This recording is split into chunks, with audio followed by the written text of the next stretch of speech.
Muito boa noite, é com muito prazer, com muita alegria que nós começamos hoje mais um programa de Direção Espiritual. Na semana passada a gente falava que uma das maiores riquezas que nós podemos ter na vida é quando nós encontramos alguém que representa tanto significado para nós, que é como se uma única pessoa fosse uma multidão. Se você não assistiu, na semana passada a gente refletia do valor do vínculo. Como é importante para a vida humana, como é importante para o ser humano, ele estar vinculado. O vínculo é que nos dá a segurança afetiva, né? A gente sabe que quando uma criança vem ao mundo, é a primeira riqueza que ela identifica. Porque ela não sabe dizer que ela está num berço bonito, né? Que ela está dormindo em roupas boas. Ela ainda não sabe diferenciar essas coisas. Ela não sabe que ela mora numa casa interessante. Ela não sabe da posição social do pai, da mãe. A primeira coisa que nós identificamos na vida passa pelo afeto, é sensorial. É quando a criança sabe que ela é segura. Independente se aquela casa seja pobre, se o lar é simples, ela identifica uma outra riqueza que não passa pelo material. É a riqueza do afeto. É a primeira oportunidade que o ser humano tem de saborear as delícias da vida, sendo cuidado. Ele está vinculado a alguém. É por isso que é tão importante, na infância, a gente dar aos nossos filhos essa segurança. Que só é possível, que nós só podemos dar quando nós somos presentes na vida dessas crianças. Porque ela não sabe identificar outras riquezas. É claro que depois que ela crescer, ela saberá identificar as diferenças do mundo. Mas até então, o ser humano nasce necessitado de muito pouca coisa. As nossas primeiras necessidades passam o tempo todo pelo cuidado. E se a gente é bem cuidado, a gente começa a ser bem estruturado, como na construção de uma casa. Se a gente negligencia os alicerces, a gente corre o risco de ver cair depois as paredes, porque faltou a base. O cálculo necessário, né? É tão interessante o trabalho de um arquiteto, de um engenheiro. Ele vai fazer o cálculo da quantidade de material, de ferro, de pedra, de cimento, de concreto, para que aquela estrutura possa permanecer de pé por muitos e muitos anos. Hoje a gente constrói querendo que a construção seja eterna, né? Que ela nunca venha ao chão. E que se ela é bem preparada, se ela é bem arquitetada, e depois levando uma boa manutenção, essa construção realmente pode ser eterna. Pode durar muito. A vida humana é a mesma coisa. A primeira base do alicerce que nós recebemos é o amor, é o cuidado. Alguém um dia cuidou de nós. Alguém um dia assumiu por nós as responsabilidades que a gente ainda não saberia assumir sozinho. Uma criança não sabe levantar do seu berço e ir buscar o seu alimento. Se a mãe não leva, ela morre de fome. Uma criança não sabe tomar banho. Ela não tem como sair do bercinho dela e ir buscar uma banheira onde ela possa limpar o corpo. Tudo isso nós fazemos uns pelos outros. É o primeiro vínculo que nós temos na vida. É a primeira oportunidade que a gente tem de experimentar a riqueza do vínculo. O vínculo é que dá a gente condições afetivas de ser capaz de encarar a vida. É engraçado, né? Mas às vezes eu fico pensando nisso. Quantas vezes as atitudes de um adulto, as inseguranças do adulto, estão diretamente ligadas à falta de vínculo na primeira infância. Muitas dificuldades de homens e mulheres com 30, 40, 50 anos não são dessa pessoa que hoje tem 50 anos, mas são daquela criança que ainda está dentro de nós, porque as idades da vida ficam todas em nós, né? A psicologia nos ensina que nós vamos sintetizando essas idades, nós vamos vivendo o acúmulo dessas idades.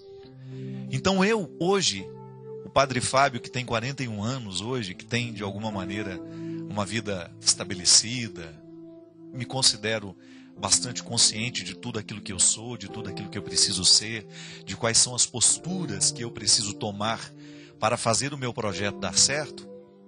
eu também tenho um menino que mora dentro de mim. E é engraçado que de vez em quando eu sou visitado por esse menino de maneira muito, muito forte. E eu fico tentando entender o adulto de hoje a partir do menino que um dia eu fui. Cresci, o corpo cresce, é destino natural da carne e ossos, né? A gente cresce. Mas de alguma maneira a gente ainda abriga as primeiras experiências que nós tivemos. Lá quando eu estava no berço e a dona Ana me olhava e a dona Ana cuidava de mim. Eu já nasci meio manhoso, sabe? A minha mãe fala, porque eu sou o único filho que nasceu no hospital. Então, as 3 primeiras noites que eu dormi... Boa noite, Renato. Vou contar para você, né? Já que você está aqui comigo. As primeiras noites, Renato, que eu estava lá no hospital, que contando para você, eu conto para todo mundo. A minha mãe fala que a enfermeira, a gente não podia dormir junto com a mãe, tinha que ficar no berçário. E a minha mãe achou aquilo, meu Deus do céu, o Fabinho vai ficar sozinho lá, né? E aí a minha avó pediu à enfermeira, será que não tem como ele já passar essa primeira noite com a mãe dele, por ele não ficar sozinho lá, a gente sabe que ele vai ser bem cuidado. Aí a enfermeira quebrou o galho da minha avó e falou assim, olha, mas você tem que garantir que esse menino não vai dar um pio à noite. Porque se ele der um pio, eu perco meu emprego. Eu não posso deixar que ele durma com a mãe. As crianças não podem dormir com a mãe. E me parece que naquele dia só tinha nascido eu. Eu ia ficar sozinho lá no berçário. A minha avó arrumou uma tática. Ela pegou a fralda, cortou em vários pedaços, um pedacinho de fralda, e fez umas chupetas de goiabada. Então, na hora que eu ameaçava dar uma chorada, colocava a goiabada na minha boca e eu fiquei a noite inteira feliz com aquela goiabada. Toda vez que a vida ficava ruim ali para mim, que eu não sabia o que estava acontecendo, era um doce de goiabada que eu sentia na boca. Então, o meu primeiro vínculo com a minha mãe, aquelas primeiras noites em que eu passei com ela no hospital, e depois toda a minha primeira infância, em que eu precisei ser cuidado pela minha mãe, pelas minhas irmãs, pelos meus irmãos, pelo meu pai, eu tenho isso dentro de mim como uma memória que não pode ser apagada. É claro que por mais que a minha mãe tenha cuidado de mim, é natural que em um determinado momento algumas lacunas fiquem. Não existe mãe perfeita, né? A gente sabe que nem sempre a mãe consegue suprir todas as necessidades de segurança da criança. Também a psicologia nos ensina e nos ajuda a compreender que, por exemplo, um recém-nascido não sabe diferenciar o tempo. Então, 5 minutos distante da mãe ou sozinha, dentro de um quarto escuro, pode representar uma eternidade para a criança. Então tudo traumatiza, porque eu tenho a capacidade de identificar o tempo e dizer, tá bom, minha mãe vai sair 5 minutos, daqui a pouco ela volta. O recém-nascido não. Ela não tem a consciência das horas, ela não sabe contabilizar o tempo e ela não sabe calcular que 5 minutos passam rápido. Então, distante da mãe, tudo parece uma eternidade. E é claro que essas ausências necessárias, porque nossas mães trabalham, isso de alguma maneira deixam lacunas em nós, inseguranças. E aí a gente vai entender melhor por que nós somos tão inseguros num determinado momento da vida, ou por que mesmo que depois de tanta coisa ter dado certo, né, eu me considero um homem muito realizado. Eu, graças a Deus, eu me sinto muito satisfeito com tudo que a vida já me deu a oportunidade de viver, de realizar. Mas de vez em quando eu me pego tendo inseguranças que são próprias de alguém que nunca conseguiu nada na vida. E aí é a hora que eu vou me entender, que eu vou tentar me compreender à luz do menino que um dia pode ter vivido muitas restrições. Porque eu realmente tive uma infância de muitas lutas, de muitas dificuldades. E identifico no adulto de hoje os resquícios daquelas inseguranças que fizeram parte da minha vida. A minha timidez, né? Eu sempre digo isso. Eu sou muito tímido, mas aprendi a driblar essa timidez. Imagina que hoje eu falo para milhões de pessoas, mas olho para mim há 25, 30 anos atrás, eu não tinha coragem de levantar na sala de aula ou de da minha cadeira sentado levantar o dedo e dizer que eu não tinha entendido. Tamanha era a minha timidez. Aí eu vou identificando nisso todo um processo de Deus na minha vida, fazendo comigo o mesmo que fez com Moisés, né? Fazendo comigo o mesmo que fez com os homens do Evangelho. Retirando aquela timidez que é própria da gente, ou o medo, o temor. Meu Deus, quantas coisas deixou de acontecer na minha vida, quantas coisas eu deixei de buscar, porque eu me sentia inseguro, porque eu me sentia medroso. E hoje não. Continuo medroso, continuo inseguro, sim, mas sou consciente disso. Porque quando a gente tem consciência, significa que a gente estabeleceu um vínculo positivo com o limite original. Porque não é problema a gente ter problema. Não é problema a gente ter inseguranças. Não é problema a gente sofrer de inseguranças. O que a gente precisa é estabelecer um vínculo positivo com essas inseguranças. Por isso que na semana passada também a gente falava que a autoconfiança ela é necessária demais para que os relacionamentos com as pessoas sejam positivos. E quando nós dizíamos que é importante a gente ter pessoas que signifiquem uma multidão para nós, tamanho o significado dela na nossa vida, tamanha a importância daquela pessoa na nossa vida, é justamente por isso. Porque às vezes nós encontramos pessoas na vida que são capazes de retirar a nossa melhor parte. Quantas vezes a gente está lá desanimado e mergulhado no fosso dos nossos problemas e vem um amigo, aquele que tem autoridade afetiva sobre nós e fala: para com isso é bobagem, estou do seu lado, vou te ajudar, ou você tem condições de ir além. Às vezes o que a gente precisa é só isso. É alguém que nos recorde aquilo que a gente já sabe, mas que a insegurança está fazendo a gente desacreditar. É a quebra de distâncias. É o reestabelecimento do vínculo pessoal. Eu gosto muito do significado da palavra religião, né? Religião é você estabelecer as pontas que estão quebradas. Então tudo que é religioso me religa. O que está quebrado volta a ter unidade. Então a palavra religiosa, o rito religioso, a celebração religiosa, não é outra coisa senão a oportunidade que Deus nos dá de, pela ação de sua graça, nós reatarmos aquilo que está quebrado dentro de nós. A gente reestabelecer o vínculo. Sabe por quê, minha gente?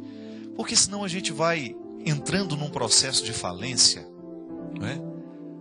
É igual um comércio, que se não é bem administrado, vai falindo. A vida humana também fale. E quais são os responsáveis? Quem são os responsáveis pela falência da nossa vida? São muitas vezes os nossos afetos estragados. São muitas vezes as nossas inseguranças. Afetos estragados, então, são aqueles ódios, aqueles rancores que nós guardamos dentro de nós, né? São aqueles fracassos que não foram bem digeridos. É aquela incapacidade que nós muitas vezes temos de olhar para o que foi de maneira serena e admitir que aquilo já passou, que aquilo já acabou, que aquilo já não tem mais poder sobre nós. Permitir que o passado passe. Não vou ficar me alimentando de passados que não valeram a pena. Porque eu não quero a falência da minha vida. O corpo vai falir. É natural que o nosso organismo venha sofrer cada vez mais as deficiências que são fruto da idade, que são fruto das doenças, da vida que a gente vai vivendo. Agora, eu posso, neste corpo que vai falindo, mantendo um espírito que vai fazendo o processo contrário. Isso é muito interessante. Quando nós encontramos pessoas que já estão vivendo o processo da falência do organismo, mas estão em plena ressurreição da alma e do espírito. Já estão antecipando a ressurreição. Por quê? Porque não estão permitindo que os instrumentais da falência prevaleçam. É a administração pessoal que nós fazemos da própria vida. É a administração que nós fazemos diária, né? Como se todos os dias eu precisasse fazer um balanço para saber se estou tomando prejuízo ou se estou tendo lucro. E eu me aplico o prejuízo. Eu é que me coloco a pena todos os dias. Isso é terrível. Porque eu acabo vivendo um processo de autoflagelo, né? Que vai me impedindo de contemplar essa realidade com um pouco mais de clareza. Ou até mesmo com um pouco mais de justiça. Olhar para mim, olhar para aquilo que eu preciso fazer comigo, qual é o trabalho que hoje eu preciso realizar comigo, para que antes deste programa terminar, eu tenha condições de ir dormir um pouco melhor administrado do que fui dormir ontem. Conhecimento é a oportunidade de olhar para a nossa vida sem rancor, sem mágoa, de olhar para tudo aquilo que fizeram de mim e ver, com aquilo que fizeram de mim, o que hoje eu posso fazer. Porque é aqui que Deus age. O discurso religioso, ele é verdadeiramente religioso quando ele coloca o homem nessa responsabilidade, quando ele coloca o ser humano na administração dessa responsabilidade. Nós não podemos admitir uma religião que nos aliene. Louvor a Deus, não. Tudo bem, o louvor a Deus tem sentido se este louvor está diretamente associado a uma capacidade humana de auto-reconhecer-se, de autoconhecer-se e de se propor mudanças e metas. É o que Jesus fazia. Toda vez que Jesus encontrava uma pessoa em processo de falência, o que ele provocava naquelas pessoas era, antes de qualquer coisa, o reconhecimento de tudo aquilo que foi vivido, não para se culpar ou para se autoflagelar, mas para encontrar naquele vivido, naquilo que não valeu a pena, uma oportunidade de se chegar a um lugar melhor. Eu acho que para isso a gente vive. Ou nós vamos viver esses perrengues todos que a vida nos dá, para a gente morrer pior do que quando a gente chegou? Não. A proposta é aperfeiçoamento constante. A minha conversão, a minha vida em Deus, tem que me motivar o tempo todo a tomar contato com as minhas misérias, com as minhas fraquezas, para que eu não continue repetindo os meus erros. Porque é essa repetição viciosa que vai fazendo com que eu perca o brilho, com que eu perca a vontade, ou até mesmo a disposição de lidar comigo. Porque isso é estranho, né? Às vezes a gente acha que a nossa dificuldade é lidar com o outro. Não. É antes de ser com o outro, é uma dificuldade que a gente tem com a gente. Quando eu aprendo a administrar o que eu sou, o que eu sonho, o que eu almejo, o que eu quero, o que eu desejo para a minha vida, o que eu amo, eu acabo tendo mais facilidade de lidar com aquele que está ao meu lado. E é por isso, minha gente, que eu acredito muito na possibilidade de nós acordarmos os que estão dormindo. Porque muita gente está adormecida para isso. Muita gente está perdendo a oportunidade de viver com qualidade porque está adormecido para essas questões. Cruzou os braços, né, e está só esperando a morte chegar. Ou então adocicaram a boca com um pedacinho de goiabada, acostumaram-se com isso e acham que a vida é só aquele pequeno sabor. Não. Eu acredito muito que a vida, quando bem vivida, ela se manifesta sempre generosa. Mas desde que a gente tenha a simplicidade de olhar para essa manifestação cotidiana e descobrir nela futuros. Eu acho que isso é uma questão de sabedoria. Enxergar futuros. Porque quem enxerga futuros acaba sendo mais otimista. E ser otimista é fundamental para que a gente não se prenda ao exercício de um passado que não valeu a pena, ou até mesmo nessas misérias que vão nos julgando para baixo, nos pessimismos que são tão próprios dos dias de hoje, né? A gente sabe que quanto maior é o número de possibilidades que a vida nos dá, maior é a capacidade de a gente não realizar nenhuma delas. Então, fixar bem os nossos olhos, a nossa atenção na possibilidade que realmente nos interessa e focar naquilo e colocar o nosso coração naquela direção, colocar o nosso empenho para que aquilo se realize e a gente não perder tempo com a pior parte. enxergar futuros. Pode ser que hoje você esteja necessitando disso. Volto a dizer, muitas vezes as nossas dificuldades não precisam de grandes soluções. Nós precisamos de coragem para olhar a solução, que às vezes é até pequena, e trabalhar para que ela se concretize em nós. Pode ser que hoje você esteja desanimado, né? Esteja necessitado de ter alguém que lhe recorde que ainda há muito o que fazer. E que esse vínculo entre você e suas verdades, ele é absolutamente necessário para que a sua vida tenha sentido. Que não está vinculado com sua história, com seu passado, com seu presente e seu futuro, corre o risco de fazer da vida uma experiência inútil, inválida. E isso não deve ser o nosso projeto. Voltar a olhar para a gente de maneira respeitosa e honesta. Deus não pode fazer nada no coração que não é honesto. É por isso que para Jesus não existia nenhum problema a pessoa ter vivido a pior de todas as experiências.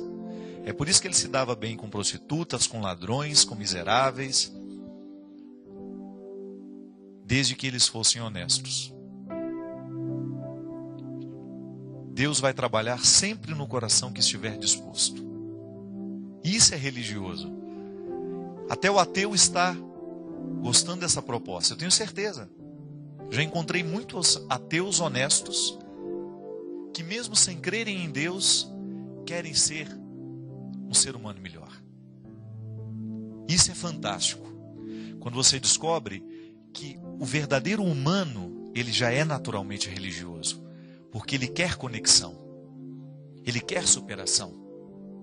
Por outro lado, já vi muitos crentes que não saem das igrejas, que não saem das sacristias, que estão vivendo um processo vicioso, diabólico, de autodestruição, de autoflagelação. Por quê? Porque não encontram em Deus um motivo de superação. Vivem uma fé que não traz nenhum resultado prático para as suas humanidades. Agora, já que cremos em Deus, já que temos essa experiência maravilhosa de crer na palavra de Jesus, de acreditar no que Ele fez e no que Ele faz, então nós estamos duplamente agraciados. Porque estamos sob a perspectiva da fé, que nos motiva a vencer a partir do processo da conversão, a vencer toda a nossa pior parte, mas estamos também antropologicamente sustentados numa convicção de que vale a pena ser melhor. Eu quero. Nem é por convicção religiosa, não. A minha convicção religiosa vem em segundo plano. Eu quero, num primeiro momento, ser um bom ser humano. Eu quero trazer para fora a minha melhor parte como humano. Isso, neste ponto, estamos todos iguais, mesmo que não tenhamos outra fé. Mesmo que você não parta para uma segunda dimensão. Mesmo que você se considere um agnóstico e um ateu. Eu tenho certeza que você gostaria muito de fazer da sua vida uma experiência que valesse a pena. É o que nós queremos, minha gente. No nosso caso, que cremos, motivados para que cada vez mais Deus encontre um lugar para nascer, crescer e aparecer em nós. Porque eu estou muito convicto disso. A melhor forma de pregar o Evangelho é a gente viver com radicalidade as propostas do Evangelho na nossa vida. Porque pode ser que muita gente não tenha nem a oportunidade de abrir a Bíblia e conhecer a vida de Jesus.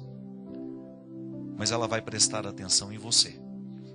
E você pode ser muito bem o exemplo prático aplicado na proposta de Jesus. É o que eu desejo, é o que eu acho que nós podemos fazer.